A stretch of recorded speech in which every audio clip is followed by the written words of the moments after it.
Hello, today's episode is going to be about how to be outstanding in a Me Too market, AKA how to be remarkable. Hello, everybody. My name is Tim B. Green, and this is Crush It Club, episode 76. Again, how to be remarkable.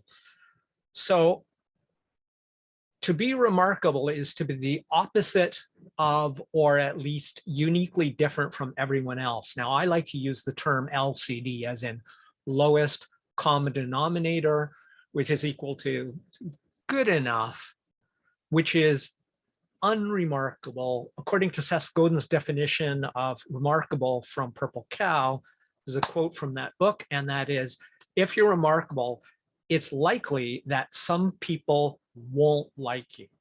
That's part of the definition of remarkable. Nobody gets unanimous praise ever. The best the timid can hope for is to be unnoticed. Criticism comes to those who stand out.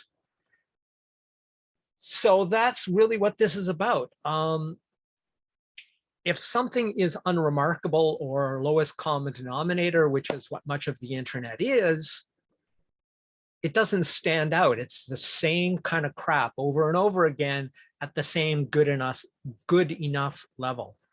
So I want you to imagine this. You're at some music festival. There's lots of lights. There's lots of music. You can feel the music because it's always thumping. You see lots of colorful visuals and displays. There's distractions, there's psychedelic colored visuals everywhere. This is equivalent to the internet and social media, and in particular, clickbait. Okay, it's pretty much the same thing. It says something spectacular to get your attention, but then you go there and you're pretty much always invariably disappointed because it's actually a lowest common denominator piece of crap, which has been exaggerated to seem like something else. So what do you think of this bike? Is this bike remarkable? You're at that event, you're hearing the music, you're seeing all these things, and there's lots of distractions, and somebody pulls up on this bike. When I saw this bike, the first moment it came into my visual field, I immediately went over and took this picture. I took this picture on August 12th of 2012. At Shambhala Music Festival. Why? Because it was remarkable. You've seen a lot of bikes in your life. How many bikes have you seen that look like that? My guess is none, unless you were there. And then you probably remember the same bike from 10 years ago. Why? Because there was a high standard of work and effort and aesthetics that went into this, not the lowest common denominator. The lowest common denominator equals an ordinary bike. Does everybody like this bike? Definitely not. Does everybody remember this bike? Probably, or at least most people do, whether they love it or hate it. This is an example of non-LCD. That is, don't go for the lowest common denominator, go for the highest possible standard you can achieve.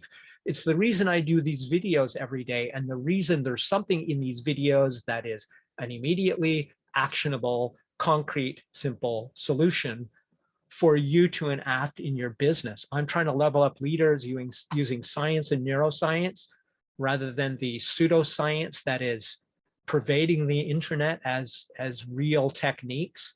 And it's also why I look to experts like Daniel Kahneman, Roy Baumeister, Carol Dweck, Angela Duckworth, Adam Grant, Ray Dalio. I go to the most remarkable people in their fields because I want to be able to deliver to you remarkable stuff, not lowest common denominator stuff.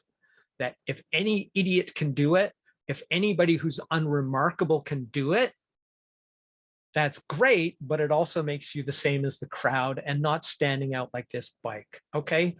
So I would love to ask today for you to do something for me. If you could, please, in the comments, answer this question. What is the most recent thing that stood out or was remarkable to you? in any place, on the internet, walking down the street. So what was the most remarkable thing you've seen recently and why? Okay, thank you very much. And if you subscribe and share my channel, that would be awesome too. Thank you very much. But specifically, I want to talk about my avatar, my customer avatar, which is a remarkable individual. You might have heard of him, Elon Musk. So while I could go for the lowest common denominator and just go for business, independent small business people and founders and executive directors, which I found were my natural customers based on my LinkedIn articles published. Out of 161 articles, the vast majority of people fit into the category of founder and executive director. So that's what I want to get. I want to have leaders. I level up leaders to make them even better at what they already do great using neuroscience and science and stuff like that. I don't know anybody else doing what I'm doing the way I'm doing it, which is why I would argue that it is remarkable and not me too, not lowest common denominator. But in my research of Elon, what I found was really interesting is he says he struggled to find exceptionally talented or remarkable engineers. Said the difference between the average engineer and an exceptional or exceptionally talented engineer was orders of magnitude, to use the kind of word that Elon would use and the kind of words I tend to use, not only because it's his language, but because that's the way I talk. I strive to make things simple and yet never strive to never talk down or above the people who watch my videos. If Elon is my avatar, I shouldn't have to always use simple words because he's not dumb. So as a result of this, some people will also hate my videos, think that I talk too snobby or condescending, or talk in a way that alienates the lowest common denominator, and that's totally okay. I'm not aiming for the ground, I'm aiming for the stars, and if I hit the moon, that's awesome, but I am trying the very best I can to deliver exceptional content with exceptional scientifically proven methodologies to do anything you do better, to level yourself up, to be more effective as a leader. And whether that's the leader of your company, yourself, your family, to be the best at it you can using real scientific principles rather than the fake pseudoscientific crap you see flooding the internet that is so me too. So Elon, here's the reason you can't find the remarkable talent you want. You're looking in unremarkable Me Too places and expecting to get remarkable results for doing that. You need to find probably two people who together can do one job. People who are remarkably creative and unique are typically not engineers. You are remarkable. You're the exception to the rule, not the rule. So honestly, I think you need to find at least two people, a remarkable creative who's excellent at finding solutions, who's excellent at solving problems, but not necessarily a math geek and engineer, and an engineer who works well with them. And together, those two people would create a better, more remarkably talented engineer as a group than the ones you're typically finding. So I think it's because you're going after L.C.D thinking, after L.C.D lowest common denominator approaches and expecting remarkable results. You're not finding it because you're not doing it right, to put it in simple terms. So that's really all I want to say for this episode, other than thank you. I promise in the near future, I'm going to make a lead gift associated with this.